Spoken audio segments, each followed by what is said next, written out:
Hello there, students. My name is Mr. Bittner, and for today's lesson, I'd like to talk to all of you about the developmental process and how, over the course of time, human beings continuously function and develop their own cognitive processes. Human beings are constantly developing, from when you're young in preschool to when you're a high school graduate to beyond when you're pursuing your future careers. People are always cognitively developing, and these developmental theories factor in to many different aspects of life, whether it be how you're raised, where you're raised, the moral lessons and area that you grow up in, as well as the type of education you receive, your passions in life. All of this makes up the core embodiment of who you are as a person. Through my questions on this, one question stuck out to me in particular. The advancement of the human mind is a very fascinating thing. It's like a machine. There are many cogs, there are many gears turning, and this development helps aid people in becoming who they want to be for the future. But the question I want to pose for this brief video today, and my findings on this, is how can we tame the mind?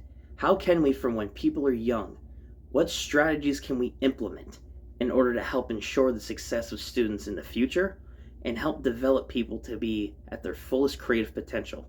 Essentially, the question I want to ask is, what strategies from when someone's young can we implement to help them develop cognitively in a healthy manner? Picture the development of a student or a young child like that of a zucchini or some other garden variety vegetable. They start off as a small seedling, but as they grow and develop, they eventually mature into their final form, or in this case, for someone who is a person, the final person that they end up being for the rest of their lives. And early on in a preschool setting, students will further develop into who they are early on with forming their own memories, behavioral patterns, as well as forming social relationships that will dictate patterns that they set cognitively for the rest of their days. I found a very useful resource that delves more into the background of how students develop, and people in general, at a very young age. The study done at the National Library of Medicine has actually pointed out a few key components and details that are completely necessary to understand the full capacity of how someone develops from a young age, such as social competence hinging on the fact that someone develops a good working memory early on and is able to self-regulate their emotions, helps dictate the social relationships and standings that they have later on in life, being able to form relationships with people and interact with the outside world in general, outside of their own social spheres, which is very key important to teach preschoolers early on, especially in an education setting, because in that way, it determines exactly how active they're going to be in that field early on. So it's a key detail to know, and you have to promote this, especially if you're in especially like someone like myself, when you're in the position of an educator trying to teach people something. Promoting this early on in an educational setting by getting students to interact with one another, with encouraging memory retention, with encouraging them to have emotional regulation, in order for them to not have an outburst at a job later on and lose it because they didn't know how to regulate and express it in a very creative way. And that's another thing that we'll get into as well, promoting creativity. But it's very crucial early on. And again, the National Library of Medicine points out another key detail. It is all about life experience. And that is something key to keep in mind when it comes to developing as a person. Every single experience that a student or a young person has early on in their lives will help define and shape who they are as a person. I know myself from my own experiences, from the experiences that I had growing up, from the people that were around me, and from where I went to school, as well as who my teachers were. They were the people that helped inspire me personally, because they taught subjects that I was interested in. I developed a passion for history. I developed a passion for teaching. And one specific teacher I had, because of how much fun he had with his job, how much he engaged with his students, how much he absolutely loved going into it every single day. These experiences and people that you meet early on, even at a young age especially, because that's where it starts. That is your origin story in all essence, especially when you're that young. But especially when it becomes to being defined later on in your adolescent years, every single experience that you have early on will help shape you mentally and will help configure everything else in your life. So this is very key details and very important background to keep in mind. And that's something that I want all of you to keep in mind going forward. Students, this here is one of my pups. And the reason that I show you here today for this lesson is to convey growing up into adolescence. Now, while not everyone can relate to the fact of developing like a pup, of course, human beings still develop all the same. Everyone grows up. They change mentally. Their behaviors change and so do their emotion. And something to define, especially with the experience of something like a dog or someone like a dog. The fact of the matter is, they mature, they grow up, they become more comfortable with the people and the environment around them, and they start to form their own personality and distinctions. And that's something here I can tell you from experience from this one here. People are the same in that regard. And when it comes to developing and mentally maturing, one thing that I can safely say for certain is that people will define their own identities through the experiences that they have. And that's where they start to contemplate their own place in the world. That's something else important before we get into the actual strategies here that I wanted to implement. Providing all this background detail and build up into explaining a little bit of detail that I've discovered and a lot of interesting components that I've researched leading up to how people develop cognitively and how the developmental process affects everyone.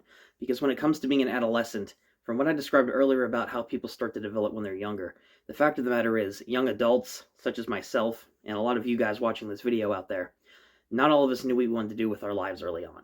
We had our origin story, so to speak. We had our development begin. We started to form our own identity. But as we get there out there in the world, adolescents tend to contemplate their place in the world, how they want their lives to be, how they're going to end up, how they're going to forge their own lives, whether it be starting their own families, starting their own careers, what education they want to start doing in order to start even their career in the first place. All of this comes from identity. And that is the theme of the adolescence, I feel, too. At this portion in your life, when you're learning how to develop socially, going to college, or whether it be going off to a trade school, when you're meeting new people, when you're starting to forge romantic relationships, when you're starting to determine the entirety of your future and your career, it is important to note the theme of identity. Who do you want to be? What is it that you want in your life? What is it that you want to do with your life? And that is something important to the cognitive development of a human being. All of us have experienced it. I know I've experienced it personally, but it's what put me on this career path to begin with, into wanting to be a teacher in the first place, because of everything surrounding me. My background, my friends, my family, everything in the beginning originated it, but it's at this point where people start to make their own decisions for themselves, and they start to be their own sense of self. And that is something very important to keep in mind, and that is the stage that you want to be at, the point where you can dictate and determine your own identity. Now, the main question that I asked at the beginning of this video is, what strategies can we do? So let's get into that. The most important time to implement these strategies is when students are young. When you're in an education setting, especially as a teacher, even though you can't be there with them at home, you can help dictate their background and you can help dictate the personal experiences that they have early on throughout their lives at the very start to help encourage them to develop in a healthy manner. Now, you're probably all thinking to yourselves, there's some complicated method that I have to do. There's some crazy lesson plan that I have to come up with, or I have to constantly be there encouraging and talking to your students, which are good things to do and some things that you should do in order to gain the most out of the student's education to help benefit them. But no, surprisingly, a lot of the strategies that are present out there are pretty simple. Encourage more reading in your classrooms. Allow students to define their own literary taste. Allow them to be creative, create their own worlds. Allow them to enjoy reading and have it develop to be a passion. Encourage that creativity, not just within literature, but within the classroom itself. Allow them to be expressive with the lessons and whatnot that you have in the classroom itself. Allow them to be social and interact with a bunch of people so they can formulate long-lasting friendships. I know I personally have that with a few people from my old high school that I've been friends with for over 20 years, or around 20 years, which is insane. You need to encourage these just minor things within the classroom. And there are other things that wouldn't hurt either that you could implement as well. Problem-solving games and thinking games are two creative elements that you can do in the classroom in order to severely help students. And that's something very important because you need to have the engagement rather than just having them read out of a textbook or do a whole page worth of documents for homework. Don't do that.